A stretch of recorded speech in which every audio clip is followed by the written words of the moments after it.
인류 최초로 달에 발을 디딘 사람이 있습니다. 우주비행사 닐 암스트롱이죠. 1969년의 일이었습니다. 암스트롱은 미국 플로리다에 있는 케네디 우주기지를 출발했고요. 4일 후에 달에 있는 고요한 바다라는 지점에 착륙을 했는데요. 그때 미국 항공우주국에 이런 교신을 남겼던 것입니다. 이 첫걸음은 한 인간에게 있어서는 작은 발걸음일 수 있지만 인류 전체에게 있어서는 커다란 첫 도약이 될 것이다. 여러분, 비록 한 사람이 이 달에 발을 디딘 일이지만요, 이 사건은 인류가 본격적으로 우주에 눈을 돌리게 만들었다는 것입니다. 달로, 화성으로, 그리고 태양계 밖으로 탐사를 계속하게 됐고요. 그래서 이 지구 밖에 있는 미지의 세계들이 지금도 조금씩 우리에게 더 가까워지고 있는 것입니다. 닐 암스트롱의 첫 발걸음이 있었기 때문입니다. 이와는 다르지만 그만큼 잘 알려진 일은 아니지만 그러나 또 다른 위대한 도약의 사건이 오늘 본문에 그려지고 있다고 생각합니다. 먼 옛날 바알 신앙이 이 가나안이라고 하는 근동 지역을 지배하고 있던 때의 일입니다. 그 바알의 심장부를 향해 들어갔던 한 사람의 이야기가 있습니다. 여러분, 그의 이야기를 한마디로 요약하자면요, 전인미답이라고 말할 수 있을 것 같아요. 이제까지 누구도 가보지 못한 길을 우리는 전인미답이라고 말하잖아요. 본문의 무대가 되는 이 시돈 땅은요, 특히 여호와 하나님을 믿는 자들에게는 말하자면 전인미답의 장소였다는 곳입니다. 누구도 거기에 들어갈 생각을 하지 않았거든요.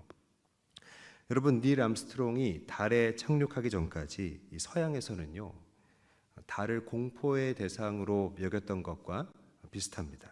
달에 대해 선입견을 갖고 있었거든요. 서양에서는요, 보름달이 뜨면 마귀들이 축제를 하고 늑대 인간이 돌아다니고 보름달을 보면 미친다고 생각했던 거예요. 그래서 달을 가리키는 루나라는 말이 있는데요, 여기에 전미사 TIC를 붙여서 형용사로 만들면요, 루나틱, 미치광이라는 뜻이 되는 것입니다. 서양의 정서를 반영한 것이죠. 하지만 암스트롱의 발걸음 이후에는요, 이 달에 대한 인식이 변화됐던 것입니다. 두려움이 없어지고 정복할 수 있는 땅이 된 것이죠. 그런데 당시 이 시돈 땅은요, 서양인들이 생각했던 것처럼 신자들에게는, 하나님을 믿는 사람들에게는 무시무시한 곳이었다는 거예요. 예를 들어서 신정국가인 이스라엘을 바알로 타락시킨 이세벨의 아버지죠. 엣바알이 왕으로 있던 곳이고요. 그러니까 이 시돈이 말하자면 바알 신앙의 본거지였다는 곳입니다. 하나님은 엘리야를 그곳으로 보내시는 거예요. 여러분, 무명의 선지자가 이 시돈 땅에 간 얘기가 왜 큰 도약이라고 말할 수 있을까요? 암스트롱이 달에 착륙한 것처럼 말하자면 세상 한복판에 하나님의 깃발을 꼽았다는 것이고요. 바알이 지배하는 땅에서 여호와 하나님이 유일하신 진짜 신이심을 나타냈다는 것입니다. 여러분, 엘리야의 순종이요, 말하자면 세상을 향한 구원의 서막을 열었다는 것입니다. 엘리야는 모세와 함께 이 그리스도를 예표하는 선지자잖아요. 세상의 중심부로 들어간 엘리야의 사역은요, 인간의 몸을 입고 직접 이 땅 한가운데로 오신 우리 주님의 그 사역의 기반을 만들었고요, 우리 주님의 그 길을 열어줬다는 것입니다. 여러분, 엘리야는 구체적으로 왜 이 시돈 땅으로 가게 됐을까요? 직접적인 이유가 있습니다. 그가 머물러 있던 곳이죠. 그릿 시내가의 물이 말라버렸기 때문입니다. 가뭄이 메마른 시내에서는요, 더 이상 지낼 수가 없잖아요. 새로운 곳에서 물과 양식을 구해야 했던 곳입니다. 많은 준비를 하고 이 달에 착륙했던 암스트롱과는 달리 엘리야는요, 자기의 피난처를 잃어버렸고요, 말하자면 떠밀리듯이 시돈으로 가게 됐습니다. 여러분, 그 땅은 어떤 곳일까요? 엘리야가 도착한 시돈에 속한 사르밧이라는 지역은요, 용광로라는 그 명칭의 뜻을 갖고 있었습니다. 들어가면 모든 걸 없애버리는 불모의 땅이었고요, 신앙조차 위협해버리는 시뻘건 불 같은 유혹의 땅이었습니다. 왜 이런 사르밧, 불모의 땅, 그리고 유혹의 땅으로 엘리야는 흘러들어오게 된 것일까요? 여러분, 모든 것이 착착 진행돼서 다음 단계로 가는 일이 있는가 하면 떠밀려서 상황에 휘말려서 그렇게 진행되는 일도 또 있습니다. 그런데요, 하나님의 일이 보통 그렇다는 것입니다. 하지만 여러분, 이상한 것이 아닙니다. 하나님은요, 우리보다 크시잖아요. 내가 예상치 못한, 내가 알지 못한 일들 속에서 하나님이 일하시기 때문에 우리가 느낄 때는 그렇다는 것입니다. 떠밀려 가는 것처럼 느껴진다는 거예요. 그래서 그 속에 있을 때는요, 사실 당황하기가 쉽다는 것입니다. 여러분, 오늘 나의 예상과는 다른 일들이 있으십니까? 그 속에서 하나님의 뜻을 구하라는 사인인 줄 믿습니다. 마음을 정돈하고 하나님께 집중하고 내가 뭘 해야 할지, 내게 원하시는 것이 무엇인지 구할 수 있기를 바랍니다. 우리가 이 엘리야의 행보 속에서 발견하게 되는 게 있는데요, 하나님의 뜻을 따라가는 길이, 그 과정이 여러분 분명하지 않다는 것입니다. 비유하자면요, 마치 물에 비친 우리 얼굴을 보는 것처럼요, 번져서 보인다는 거예요. 여러분, 하나님이 이끄시는 길은요, 우리에게는 선명하지 않을 때가 많습니다. 흐릿하게 보입니다. 왜 그럴까요? 그분의 방식인데요, 하나님은요, 처음부터 그분의 뜻을 우리가 분명하게 알기보다 기도하면서 알아가기를 원하시기 때문입니다. 기도하면서 하나님의 뜻을 분명히 더 깨닫게 되기를 원하신다는 거예요. 예를 들어 하나님이 사르밧으로 엘리야를 인도하는 장면을 보면요, 오늘 9절 말씀에 보면 내가 그곳 과부에게 명령하여 내게 음식을 주게 하였느니라 이렇게 되어 있는데요, NIV 번역에 보면 I have commanded a widow라고 되어 있습니다. 하나님이 그곳 과부에게 명령했다고 하셨는데 NIV 번역에서는 a widow, 그러니까 특정되지 않은 한 여인을 가리키고 있다는 것을 강조하고 있어요. 어떤 여인이라는 얘기잖아요. 그러니까 엘리야 입장에서는요, 사르밧으로 가서 누굴 만나야 되는지를 모르는 것입니다. 어떤 여인, 누구를 찾아가야 되는지를 모르는 것입니다. 제가 종종 MBTI 성격 검사에서 제가 J형, 계획형이라고 얘기를 했었는데요, 우리 J들은요, 이런 거 제일 싫어합니다. 기한 없이 기다리라고 하는 거, 누가 기다리고 있는지 모르는데 일단 가서 찾으라고 하는 거, 이런 건 정말 스트레스가 되잖아요. 하지만 하나님은요, 우리 계획 속에 이렇듯 여백을 만드신다는 거예요. 여러분, 신앙의 여백이 무엇입니까? 내 힘으로 할 수 없는 공간들이 신앙의 여백이잖아요. 하나님을 기다릴 수밖에 없는 일들, 또 그런 시간들이라는 겁니다. 말하자면 하나님은요, 하나님이 일할 공간을 우리 삶에 만드신다는 거예요.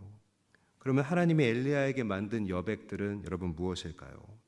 이 어떤 여인을 통해서 엘리야에게 음식을 주게 했다고 하셨는데 여기는 두 가지 어려움이 있는 것입니다. 먼저는 이 사르밧에서 어떤 여인이라고 하는 이 사람을 어떻게 찾아야 되나, 굉장히 어려운 일이라는 거죠.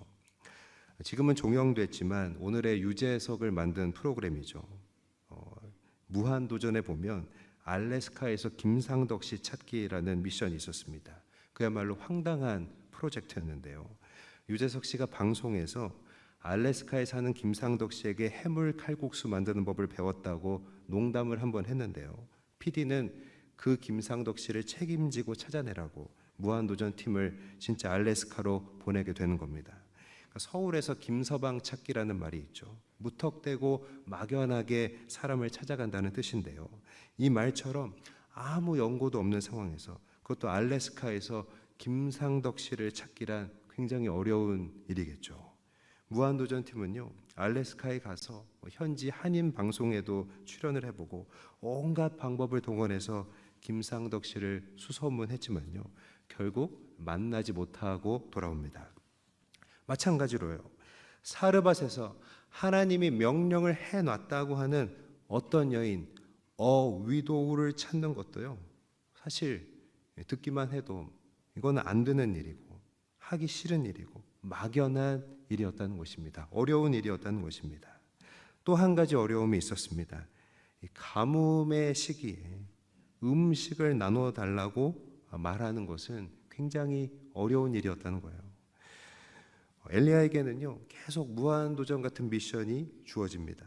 모르는 여인에게 음식을 달라고 해야 되는 거예요. 당시 문화에서는요, 남자가 여인에게, 그것도 모르는 여인에게 말을 거는 것은요, 신뢰였고요, 쉽지 않은 일이었습니다. 게다가 가뭄 동안 오랜 시간에 걸쳐서 양식이 줄어들고 있다는 것을 알고 있는데 음식을 나눠달라고 하는 것은요, 아주 입을 열기가 망설여지는 그런 얘기였다는 것입니다. 여러분, 성경에서 나타나는 엘리야의 모습을 종합해 보면 혼자 있기를 좋아하는 사람이고 사회성이 좋지 않아 보이잖아요. MBTI를 보면 I로 보여집니다. 근데 제가 I인데요, I는요, 특징이 있어요. 부탁을 잘 못한다는 것입니다.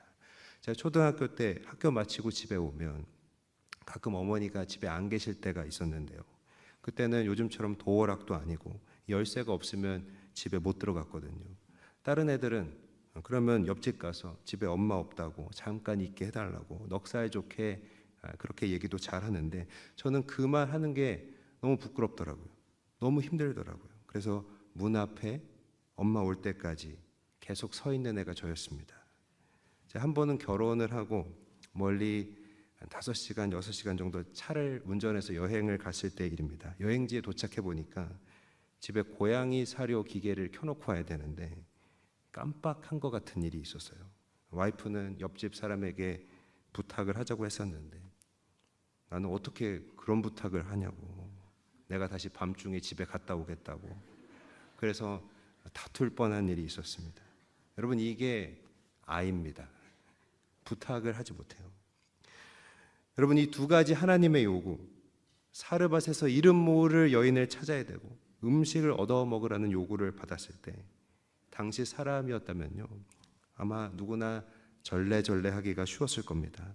하지만 이 과정을 통해서 여러분, 우리가 볼 수 있는 게 있어요. 하나님이 인도하시는 길에는요, 반드시 관문이 하나 있는데 그것은 순종의 관문이라는 것입니다. 여러분, 우리는 알게 되는 것입니다. 하나님을 믿고 섬기고 따르면서요, 이 기도와 순종은요, 피할 수가 없다는 것입니다. 사실 이 두 가지가 제일 힘든 것들인데요, 우리 본성을 거스르는 것들이잖아요. 근데 피할 수가 없다는 겁니다. 이게 정석이라는 거예요. 다시 말하면 하나님의 일이라는 것은요, 쉽게 되지 않는다는 것입니다. 순종을 요구하시고요, 우리의 기도를 통해 이루시는 줄 믿습니다. 우리도 기도와 순종을 통해서 하나님의 인도에 더욱 참여하게 되기를 바랍니다. 여러분, 이렇듯 엘리야에게 이 간단하지 않은 시간들이었죠. 그리 시내가에서 시돈으로 가기까지 이런 고민의 시간이 있었을 겁니다. 그리고 사르밧에 들어가서 그 여인을 만나기까지 어려운 일들과 시행착오가 있었을 것입니다. 본문 8절과 9절 사이에는요, 말하자면 이 내용들이 생략되어 있는 거예요. 엘리야의 남다른 점은요, 이런 내적인 고민들과 시행착오가 있었음에도 불구하고 결국 행동으로 옮겼다는 것입니다.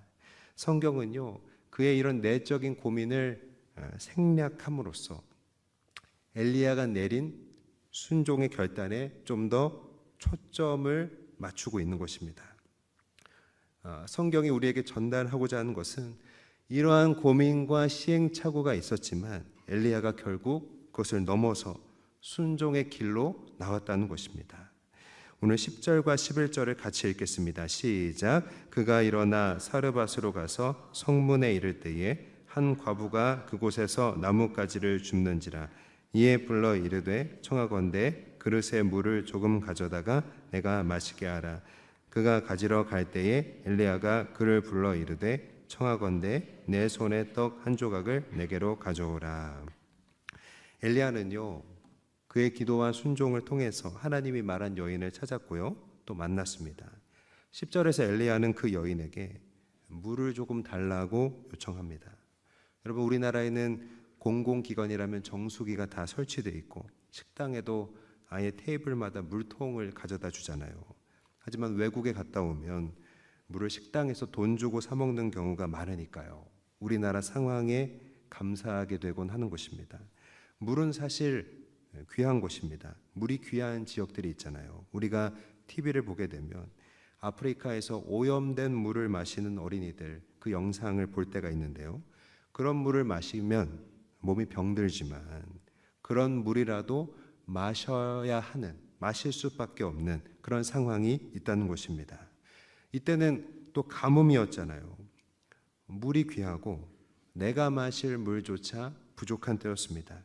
그러니까 여러분, 지금 엘리야가 여인에게 물을 조금 달라는 것은요, 식당에서 여기 물 좀 달라고 하는 그런 여유 있는 얘기가 아니고요, 정말 미안한데 물 좀 나눠줄 수 없겠냐고 체면을 버리고 구걸하는 것과 같은 일이라는 것입니다. 11절에 보면 여인이 아무 대꾸를 안 하는 것처럼 묘사를 하는데요, 그가 가지러 갈 때에, 그러니까 그가 물을 가지러 갈 때에라고만 그렇게 돼 있습니다. 그러니까 대답을 안 하는 걸 보면요, 여인의 반응이 썩 좋지 않다는 것을 느끼게 되죠. 엘리야에게 별 이상한 사람 다 보겠네 하면서도 거절은 아니고 마지못해 물을 주려는 것 같습니다. 물을 가지러 간다고 되어 있으니까요. 엘리야가 생각했을 때는요, 이상했을 겁니다.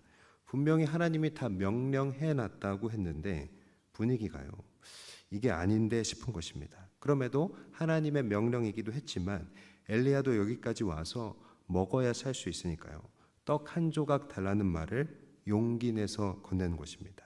그러니까 아이인 성향의 사람이 하는 굉장히 어려운 일이었을 것입니다. 12절 말씀을 읽겠습니다. 시작. 그가 이르되 당신의 하나님 여호와께서 살아계심을 두고 맹세하노니 나는 떡이 없고 다만 통에 가루 한 움큼과 병에 기름 조금뿐이라.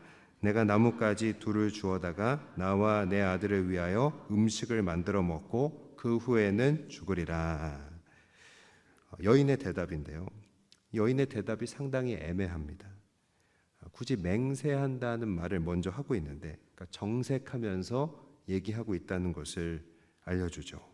그리고 먹을 것을 안 준다는 말은 없지만 나는 떡이 없고 가루 한 움큼과 기름 조금이 내가 가진 전부다라고 대답을 하는 거예요. 말하자면 돌려서 거절하는, 우리로 말하자면 충청도식 화법 같은 것입니다. 충청도에 안면도라는 섬이 있는데요, 관광객이 많이 방문하는 곳인데 이렇게 적힌 현수막이 걸려 있다고 합니다. 그렇게 바쁘면 어제 오지 그랬슈. 이게 무슨 현수막이냐면요, 과속 방지 현수막입니다.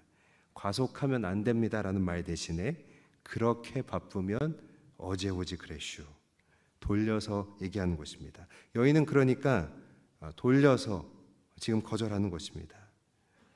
마침내 드러나고 있는 여인의 현실은요, 한 끼 먹을 음식밖에 남지 않은 절망적인 상황이었다는 거예요. 성경은요, 그동안의 가뭄이 가져온 고갈의 상태를 여인의 상황을 통해서 보여주고 있습니다. 비를 내리는 신인 바알은요, 가뭄 속에서 닫혀버린 하늘창을 열 수가 없었고요, 사람들이 좋아하는 바알은 그들의 삶을 구원할 수 없었습니다. 바알 아래서 그들은 사실 이렇게 이 여인처럼 죽어가고 있었던 것입니다. 오늘날 사회 분위기가요, 간섭받지 않고 피해주지도 않고 오롯이 자기 삶을 사는 게 최고의 가치인 그런 시대가 됐다고 생각합니다. 이를 위해서 사람들이 저마다 추구하는 것이 있는데 결국 경제적인 자유입니다. 오늘날의 바알은요, 경제적 자유입니다. 사람들은 쉽게 많은 돈을 버는 것에 골몰하고 있고요, 그런 일들에 열광합니다. 이런 시류 속에서 우리 사회는 과거에 비해서 소득 수준은 나아졌다고 하지만 문제는 더 심각해졌습니다. 우리는 6.25 때 꿀꿀이죽을 배급받던 국가였지만 이제 문화생활하고 여가를 즐기고 자기에게 수고한 상을 준다고 그러지만 우리의 영혼은요, 더 피폐해지고 죽어가고 있다는 것입니다. 두려움과 신경증을 갖고 고통하는 사람들이 더 많이 늘어나고 있습니다. 화려한 삶을 살았던 고 김수미 배우는요, 그녀의 회고록에서 말하고 있습니다. 나는 수입이 많지만 스트레스를 늘 술로 풀었고 술에 취해 아들에게 막말을 퍼붓고 매질을 하며 화풀이 상대로 삼았다. 여러분, 부요함이 우리의 내면을 구원할 수 없는 것입니다. 사람들이 원하는 것을 주는 일에는요, 여러분, 구원이 없습니다. 이 시돈이라는 지역은 당시에 두로와 함께 지중해 연안의 최대 항구였고 최대 상업 도시였습니다. 그러나 그 시돈을 찾아온 하나님의 사람 엘리야를 통해서 부요한 시대의 민낯이 지금 드러나는 것입니다. 그들이 쫓았던 신은, 그들이 추구했던 가치는 그들을 구원하지 못했고요, 그들은 실제로 죽어가고 있었다는 것입니다. 여러분, 이 사실이 어디에서 드러나게 되는 걸까요? 하나님의 사람과의 교제에서, 하나님의 사람과의 만남에서 그들이 죽어가고 있다는 것을 깨닫게 하는 것입니다. 여러분, 이것을 적용해 보면요, 오늘 우리의 존재는 세상의 사람들이 죽어가고 있다는 것을 깨닫게 해야 하는 일에 목적이 있는 것입니다. 여러분, 이 과정에서 엘리야가 순종하면서 부딪혔을 일들을 한번 묵상해 보면요, 하나님이 이 여인에게, 엘리야에게 음식을 주라고 명령하셨다고 하는데 왜 여인의 반응은 친절하지 않은가? 왜 불친절한가? 엘리야는 이 부분에 부딪혔을 것입니다. 이것을 생각해 보면요, 하나님이 된다고 한 일도요, 사실은 우리가 더 구해야 할 때가 많다는 것입니다. 한 번에 안 된다고, 이게 아닌가 봐 한다면 여러분, 우리는 하나님의 일을 할 수가 없는 것입니다. 그래서 우리는요, 순탄하지 않은 일들 앞에서 섣불리 실망하지 말아야 한다는 것입니다.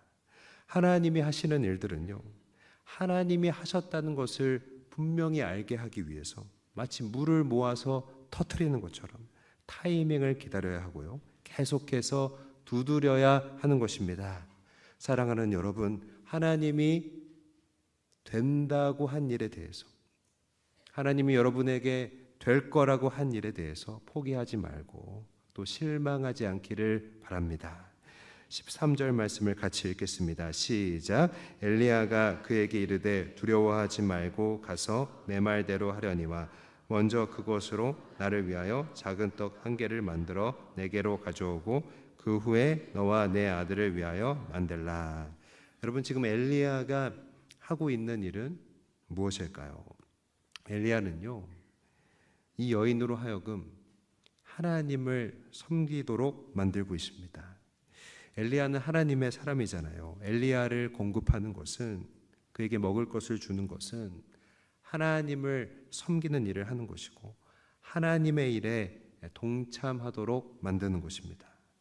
여러분, 힘들어 보이는 여인을 그냥 놔두는 게 어떻게 보면 도와주는 일 같지만 분명한 사실이 있는데요, 이대로 놔두면 여인은 죽는다는 것입니다. 엘리야의 짧은 한마디를 통해서 상황을 재구성해 보면 절박한 상황이지만 우리는 먼저 하나님을 예배하게 해야 하고요, 또 하나님을 섬기게 해야 하는 것입니다. 그 후에 자신을 돌보게 하라는 것입니다. 존 오트버그 목사님은요, 평범 이상의 삶이라는 책에서 훈련받은 사람이라면 올바른 일을 올바른 시간에 올바른 방법과 태도로 할 수 있는 사람이다, 이렇게 정의했습니다. 여러분, 우리는 말하자면 우리가 만나는 이들을 향해서 하나님을 섬기게 할 수 있는 자로 훈련되어져야 하는 것입니다. 이 여인을 가만히 내버려 두는 것이 도와주는 것 같지만 우리가 훈련된 자라면요, 그런 여인의 상황 속에서 먼저 하나님을 예배하게 하고 먼저 하나님을 섬기게 한 후에 자신을 돌보도록 만들어야 하는 것입니다. 그럼 먼저 하나님을 섬기게 해야 하는 근거가 무엇일까요? 14절 말씀을 읽겠습니다. 시작. 이스라엘의 하나님 여호와의 말씀이 나 여호와가 비를 지면에 내리는 날까지 그 통의 가루가 떨어지지 아니하고 그 병의 기름이 없어지지 아니하리라 하셨느니라. 여러분, 가루 한 움큼과 기름 조금밖에 없지만 먼저 하나님을 섬기고 그 다음에 자신의 일을 돌보라고 말할 수 있는 근거는요, 다름 아닌 여호와의 말씀이라는 것입니다. 여러분, 말씀은요, 말하자면 항상 이런 성격을 갖고 있습니다. 우리 현실 앞에서는 구체적이지 않다는 것입니다. 기다려야 알 수 있는 일일 때가 많은 것입니다. 근데 그 간극을 채우는 게 있는데요, 바로 기도와 우리의 순종이 채우는 것입니다. 여러분, 기도와 순종은 모두 분명하지 않은 일들이잖아요. 세상에서는 담보가 될 수 없는 일이 바로 기도와 순종입니다. 그러나 성경은 지속적으로 한결같이 우리에게 증언하는 것입니다. 우리는 세상과 다른 방식, 말씀을 따라야 하는 것이고요, 이를 위해서 우리에게는 기도와 순종이 필요하다는 것입니다. 여러분, 엘리야는 이렇게 세상과 다른 방식으로 세상의 중심에서 한 여인 앞에 하나님을 나타냈습니다. 이 엘리야를 통해 드러나고 있는 신앙적인 그 믿음의 도약은 무엇일까요? 첫 번째로 이스라엘 밖에서 할 일이 있다는 것을 깨닫게 해준 것입니다. 여러분, 하나님이 하나님의 사람을 보낼 때는요, 살려야 할 영혼이 있기 때문입니다. 다시 말하면 하나님은 오늘도 우리 한 사람 한 사람을 우리 삶의 다양한 국면으로 보내시는데요, 그것은 하나님의 목적을 보여줍니다. 우리를 단순히 우리를 위해 살라고 만들지 않았다는 것입니다. 우리를 통해서 누군가를 살리기 위해 우리를 창조하셨고요, 또 우리를 구원하신 줄 믿습니다. 우리는 본능적으로 자기를 돌보지만 하나님의 말씀은요, 우리는 우리를 위해 존재하는 것이 아니라는 것입니다. 15절 말씀을 읽겠습니다. 시작. 그가 가서 엘리야의 말대로 하였더니 그와 엘리야와 그의 식구가 여러 날 먹었으나. 무명의 선지자가 사르밧의 한 여인을 찾아가서 하나님의 말씀을 전했는데요, 하나님이 그 여인에게 다 명령해 놓으셨다고 했지만, 하나님이 그 여인의 마음을 만져 놓으셨다고 했지만 실제로는 순탄치 않았습니다. 기도가 필요했고요, 설득과 돌봄이 필요했습니다. 그런 그녀를 하나님을 섬기게 하니까 말하자면 예배의 불씨가 삶의 변화를 가져오는 것입니다. 죽을 것 같은 가정이 살아나는 것입니다. 여러분, 우리는요, 하나님을 알게 해야 합니다. 그리고 그를 섬기고 예배하도록 해야 합니다. 자기 힘으로는 곧 죽을 것 같은 가정이 말씀대로 여러 날 살 수 있는 하나님의 가정으로 변화되는 것입니다. 본문은 여러 날 이 가정이 먹었다고 보도하고 있습니다. 여러분, 마르지 않는 음식을 과연 그들만 먹었을까요? 가뭄 속에 모여든 그 이웃들과 이 집에 가면, 이 여인의 집에 가면 먹을 것이 있대. 그들과 함께 나눴을 것입니다. 무슨 말입니까? 바알의 본거지에 작은 나눔을 통해서 성령의 교제로 작지만 하나님의 공동체가 세워지는 것입니다. 우리가 이번에 일본에 선교팀을 처음으로 파송을 하는데요. 사실 짧은 기간 훈련한 우리가 거기 가서 무엇을 할 수 있을까요? 어쩌면 그 땅을 말 그대로 디디고 오는 게 전부일 수 있습니다. 그러나 그곳에 사르밧 여인과 같은 한 영혼을 향한 예비된 만남과 하나님의 일이 있다고 믿습니다. 하나님은요, 항상 광야의 길을 만드시고 사막에 강을 내시는 방법으로 일하시니까요. 이 일은 앞으로 우리가 알 수 없는 일들의 큰 도약이 될 줄 믿습니다. 엘리야도 당시에는 자신이 하는 일이 무엇인지 몰랐을 겁니다. 중요한 것은 하나님은요, 우리가 정한 경계를 넘어서 그 생각을 넘어서 우리를 부르시고 또 우리를 통해서 일하기를 원하신다는 것입니다. 하나님의 일하심을 사모할 수 있기를 바랍니다. 하나님이 일하시는 것을 목격할 때 우리에게 새로운 비전이 더해지는 것입니다. 그리고 그 간극은요, 기도와 순종으로 채울 수 있다는 것입니다. 이 시간에 남녀노소를 초월하여서 너를 통해 내가 할 일이 있다는 하나님의 마음을 확인할 수 있는 이 예배의 시간이 되기를 바랍니다. 두 번째로 이 엘리야를 통해서 우리가 발견할 수 있는 믿음의 도약은요, 여전히 기적과 부흥이 존재한다는 것을 알게 해준 것입니다. 오늘 16절 말씀을 읽겠습니다. 시작. 여호와께서 엘리야를 통하여 하신 말씀같이 통의 가루가 떨어지지 아니하고 병의 기름이 엎어지지 아니하니라. 16절 말씀을 보니까요, 마치 신약 성경 복음서의 그 오병이어의 기적처럼 질량 보존의 법칙을 초월해서 계속해서 여러분 먹을 것이 줄어들지 않는 그런 놀라운 일을 말하고 있습니다. 사르밧 여인은요, 자기 눈앞에 있는 굉장히 무명의 보잘것없는 하나님의 사람이 그녀에게 말해준 일을 통해서 하나님께 충성했을 때 거두는 것을 배우고 있습니다. 여러분, 여인의 관점에서 작은 것에 충성했을 때 어떤 일이 일어납니까? 기적이 시작되는 것입니다. 그런데 오늘날은요, 기적과 감동에 대한 기대가 사뭇 줄어든 시대인 것 같습니다. 그 이유는 작은 일에 충성하지 않고 우리가 결과만 바랄 때가 많기 때문입니다.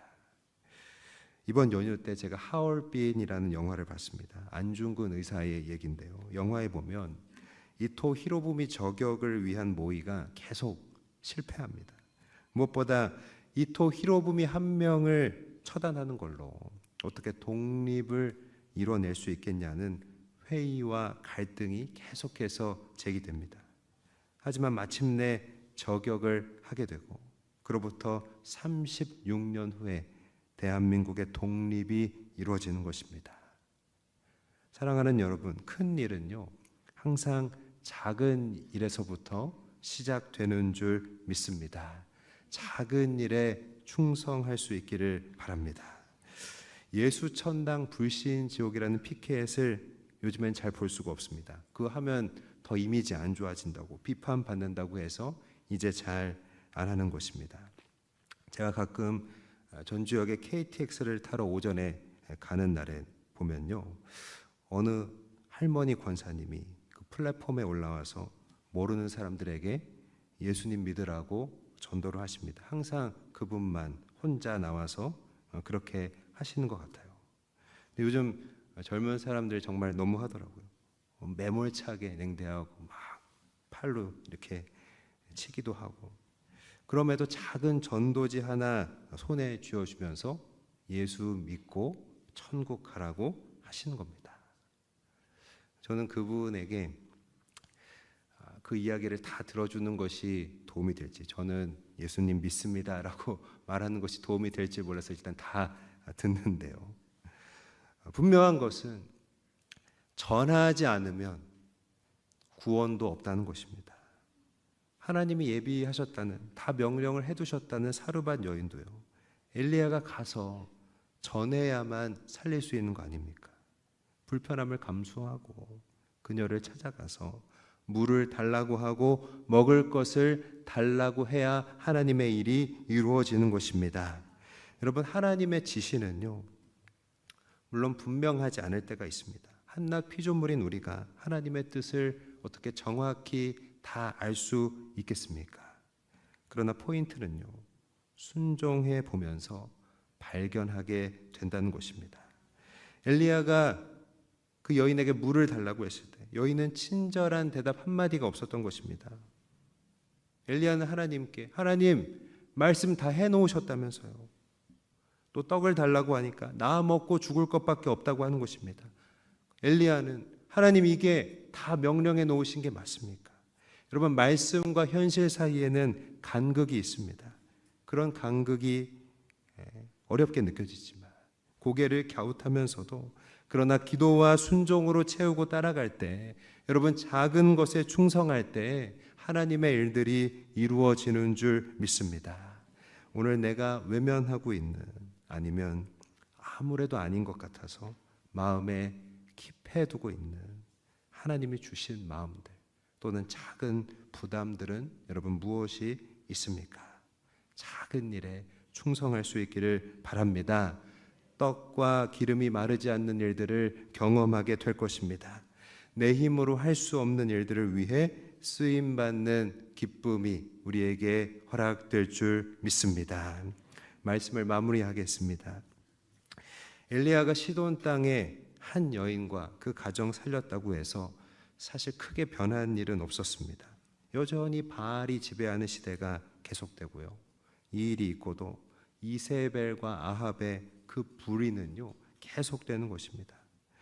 그러나 적진으로 우상의 본거지를 향해 들어간 엘리야의 기도와 그 순종의 발걸음은요, 사단이 권세를 주고 있는 땅에서도 하나님의 일이 일어난다는 것을 보여줬습니다.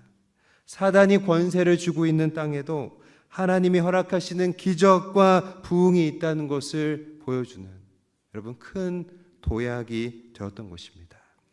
닐 암스트롱의 착륙 이후로 달 탐사와 화성 탐사, 그리고 태양계 밖으로 뻗어나간 인류의 후속 조치가 있었던 것처럼요, 이제는 직접 사탄의 머리를 깨부신 예수님의 순종이 있으셨고요, 자기 자신의 목숨을 아까운 것으로 여기지 않는 바울의 헌신이 있었고요, 오늘 교회는 하나님 중심으로 그 삶을 살아내야 하는 사명 가운데 있다는 것입니다. 엘리야는 그가 머물던 그리시네가가 말라버려서 양식을 얻으러 간 곳이 오히려 죽어가는 이들에게 생명을 공급하는 길이 된 것입니다. 사랑하는 여러분, 우리가 하나님 중심으로 살면요, 이렇게 뜨겁고 놀라운 인생으로 변화되게 되는 것입니다. 나는 할 수 없지만 하나님의 능력으로 사는 인생이 되기를 원합니다. 하나님의 능력으로 사는 인생 되기를 주의 이름으로 간절히 바라고 사랑으로 축복드립니다.